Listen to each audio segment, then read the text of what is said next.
this, and we can distribute that. It's not easy to set up to have videos made. And fortunately, I was talking about this, and I have a very good friend who volunteered to help me with the videos.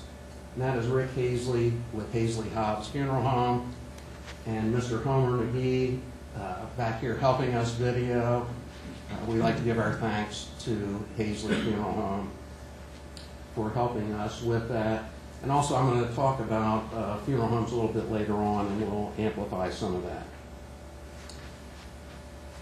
I should let Brooke talk about herself because it's kind of fun. But I'm going to talk about Brooke and let her tell you about the healthcare law. Brooke got her undergraduate degree from FSU, which is not necessarily a big deal to me because I'm a Gator. But at least with her being a Seminole, me being a Gator, at least we can have a chance of pleasing most of the people in an audience. And she got her law degree from Loyola in Chicago with a specialty in health law, and has worked in that field some prior to coming and joining ETEL. And as I mentioned before, just been extremely helpful to me since she has been here. And without further ado, I'm going to turn this over to Brooke to talk about the Healthcare Act.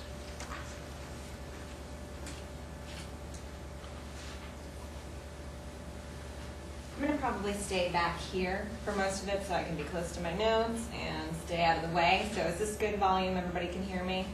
Okay, good. Good afternoon. Today I'm going to talk to you a little bit about the Healthcare Reform Act that recently passed. And you've probably been hearing a lot of information on the news and from friends about the act, and most of what you've been hearing probably has to do with coverage for the uninsured, mandated coverage, that sort of thing. But what we're really going to focus on today is how the act is going to affect seniors, elderly people, and caregivers, Medicare, Medicaid, those sorts of things. So hopefully this will be good information for you. I know that Mr. Fowler asked you to hold questions at the end. That'll help me too because I easily get off track. So thank you for holding your questions for us. Okay.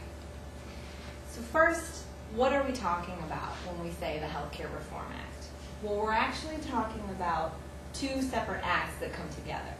So it's the Affordable Care Act, or the ACA, which was signed into law in March of last year.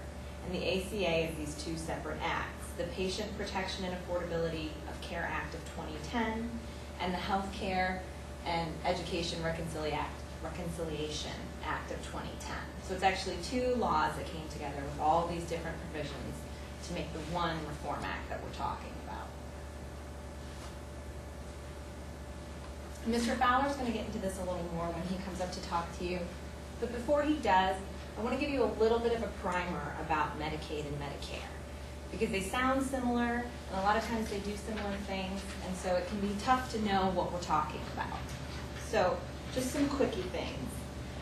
When I was in law school, they taught me this little mnemonic device to remember the difference. They always said Medicare is for the elderly, care for the elderly, and Medicaid is for the poor, aid for the poor.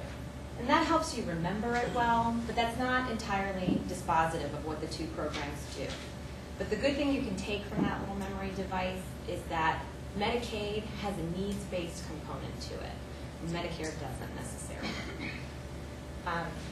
Medicare is government-subsidized health insurance that's primarily for individuals over the age of 65. But as you can see from this little slide we've got here, those aren't the only people that Medicare will cover. Medicare also covers people of any age who have certain disabilities and can't work, or long-term kidney disease, end-stage renal failure is what they usually call it. So a lot of people don't know that the Medicare program is expansive that way.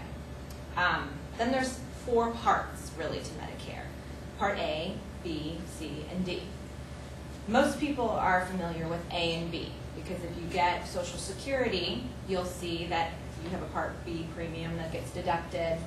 Part A is primarily hospital insurance. Part B is traditional medical insurance.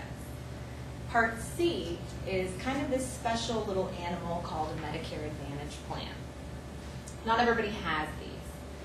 Basically, it's enhanced insurance coverage underneath the Medicare umbrella.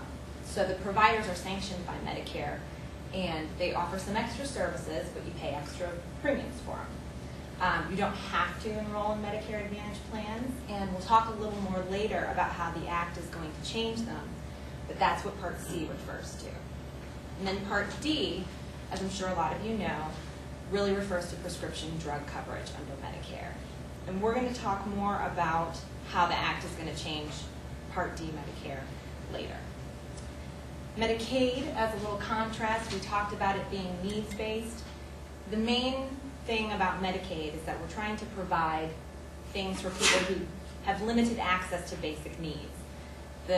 Primarily we're focusing on emergency medical care, long-term care help under Medicaid. But Medicaid also provides food stamps, cash assistance, that kind of thing under the same program.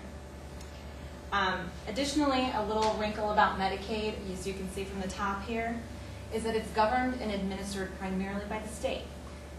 They're both federal programs, but what you'll note about Medicaid is that depending on the state you live in, and depending on where in the state you live, there's different rules. So the rules for Medicaid in Georgia are different from those in Florida. And the rules for Medicaid in the Treasure Coast area are different from those in, say, Dade County. And that's something you really have to pay attention to because they can vary greatly from place to place.